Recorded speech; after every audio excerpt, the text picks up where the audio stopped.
This is something of a departure from what I normally talk about, but it's something that I've been thinking about for a long time. Growing up, I watched a lot of war films. You name it, I've probably seen it.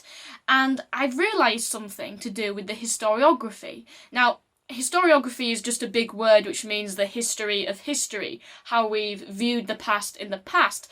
But specifically what I mean is the way that media has influenced our view of and evaluation of the past. So what I want to talk about today is the importance of constantly evaluating the way that we present the past in media. So to start with, I'm going to talk about World War I and World War II films. I want to make it clear that I'm speaking in broad generalisations here because I know that there are exceptions to the rule. But by and large, the vast majority of World War II media falls into two categories. There's the really serious type, like Hacksaw Ridge or Saving Private Ryan, which present the war in a very serious and mature way, and a more light-hearted and upbeat type, like Dad's Army, 'Allo 'Allo, and some Call of Duty games. These feel like two very distinct and recognisable categories, and once you notice it, it's easy to see how various media fall into either category. The intense and depressing Das Boot, for example, feels completely different in tone to The Dirty Dozen, which has that classic 1960s action man, slightly comic book feel to it.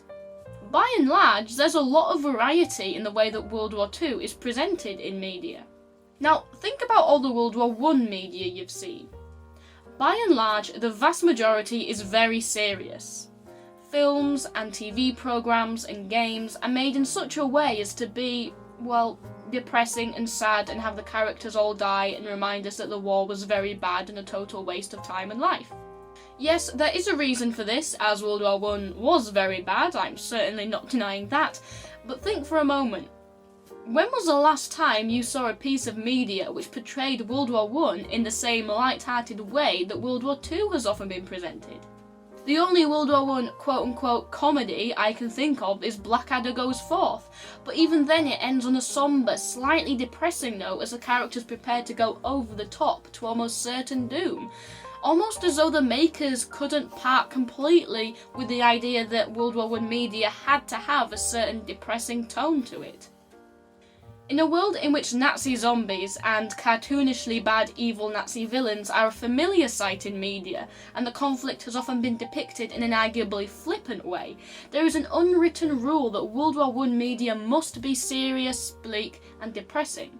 That you can't show or say anything in a positive light, and that you must never under any circumstances say that any good came out of it. Now, this is just an observation.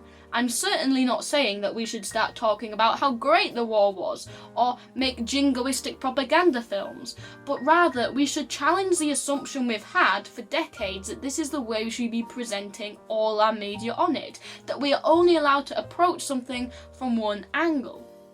I think a good example of something which subverts what I've been talking about is Peter Jackson's They Shall Not Grow Old. On the one hand, it was a frighteningly brilliant, visceral depiction of the war which made me feel physically sick at times with how well it had communicated the devastation of the war. But on the other hand, it had real, contemporary accounts of soldiers saying how much they enjoyed their time there, how it all felt like lads on holiday. This sounds almost alien to us now, almost unspeakable, because for so long we've left that element out of our depictions of the war. We've consciously chosen to focus our depictions of the war on how bad it was. Ernst Junger's controversial autobiography of his time as a German soldier, Storm of Steel, is sometimes jarring for a modern audience to read precisely because he does not follow the conventional condemnation of the war that we have come to expect. He has often been criticised, in fact, for glorifying it. This is because our current view of World War I is so drenched in the war poets, Sassoon, McCrae, Owen, Brooks, whose anti-war poems have become so recognisable today that we are simply not used to any other depictions or interpretations of the war. And though Junger's work had been used later on by German nationalists, this doesn't dampen the fact that his autobiography is a real lived experience of the war and is just as valid in our study of the war as the war poets.